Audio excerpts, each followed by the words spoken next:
ভালো হয়নি আস্তে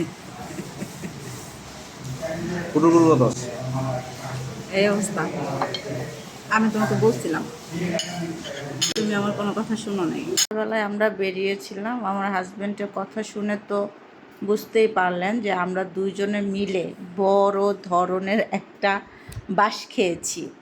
আজকে গিয়েছিলাম সুলতান ডাইনে, তো আমরা এই মোরগ পোলাওটা অর্ডার করেছিলাম। আমি ডায়েটে ছিলাম, যার কারণে আমি কিছু অর্ডার করিনি। তো আমার সাহেব খুব শখ করে ঢুকেছে সুলতান ডাইনে, বলছে যে ওদের প্লেটারটা ভালোই হবে।